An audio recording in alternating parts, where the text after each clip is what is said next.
Para mim, vale mais. Olha, é mais válido os deuses gregos. Porque para os gregos, o ser humano foi criado por Epimeteu e os animais por Prometeu para divertir os deuses. E os deuses gregos gostavam de putaria, gostavam de guerra, gostavam de morte. Então, se você olhar para o mundo lá fora hoje, como diz Epicuro, né? Cara, faz mais sentido os deuses gregos do que o Deus cristão. Um Deus todo amor, um Deus todo poderoso e um Deus onisciente, que vê uma criança sendo estuprada e não faz nada. Entende? Então, a incerteza da veracidade da Bíblia e os grandes biblistas, os grandes tradutores que eram crentes e depois que estudaram os originais passaram a ser ateus porque eles disseram ser insustentável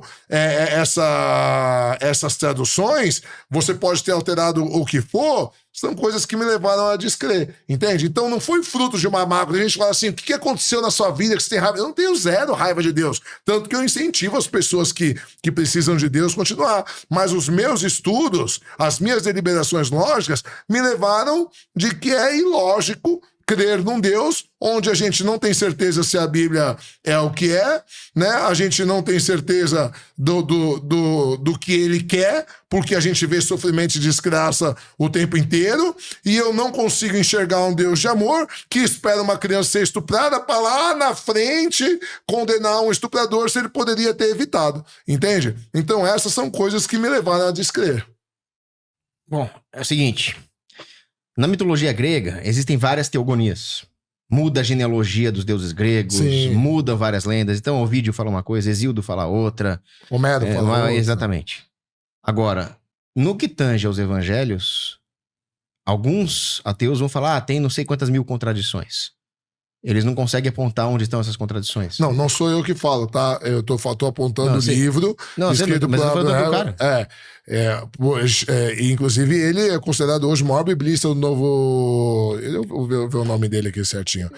Ele pode, mas tudo bem, ele pode apontar a contradição que for. Mas ele não tá levando em conta qual é a natureza da Bíblia.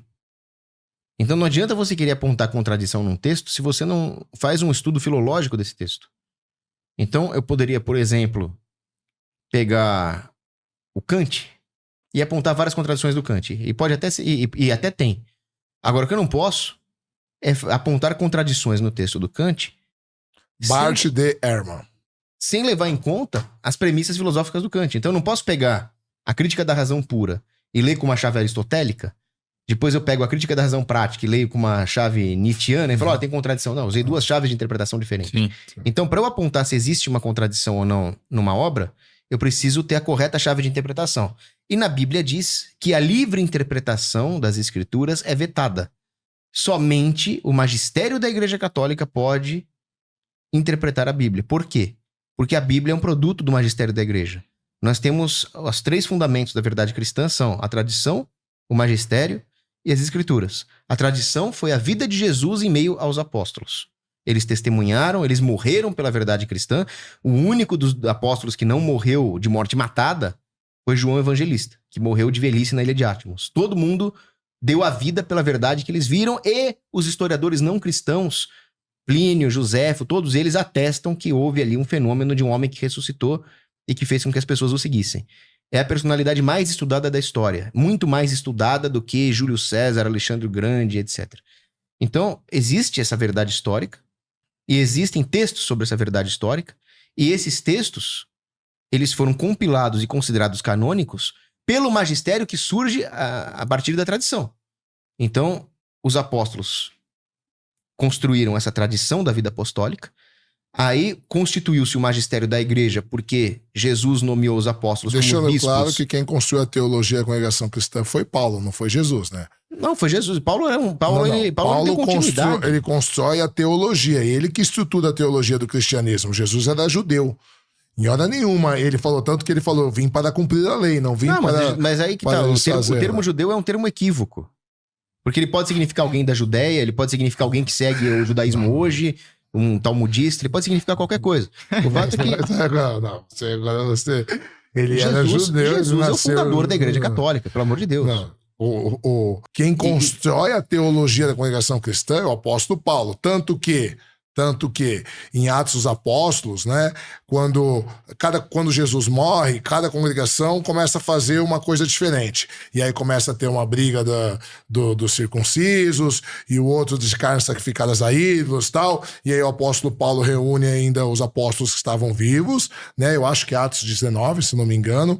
E aí ele fala assim: pareceu bem aos santos e a nós não vos acrescentar coisa alguma. Ele diz: a não ser as seguintes coisas, que vos manteis afastados de carnes sacrificadas a ídolos, de idolatria, de fornicação e de sangue. Tudo bem. Tanto que as testemunhas de Jeová interpretam que não podem tomar sangue por causa disso e tal. E aí todas as cartas de Paulo são cartas éticas. Ele assim, ó, isso daqui está fazendo errado, volta a fazer não sei o quê. Isso aqui está fazendo errado. Sim, ou seja, quem constrói essa teologia é o apóstolo Paulo. Não, o apóstolo Paulo... Que era versado nas escolas platônicas. Não, tudo bem, o apóstolo Paulo foi um grande contribuidor da teologia. Ele é parte do magistério. Mas de quem era a palavra final? A de Pedro, porque Pedro é papa. Então ali já estava constituído a hierarquia do magistério da igreja.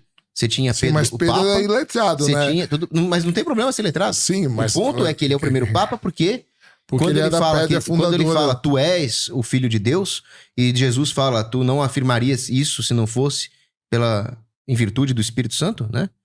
Então ele está imbuído da ajuda do Espírito Santo para ser infalível nos assuntos de fé. E esse é o munus papal. O Papa é infalível em assuntos de fé e moral quando ele se pronuncia ex cátedra.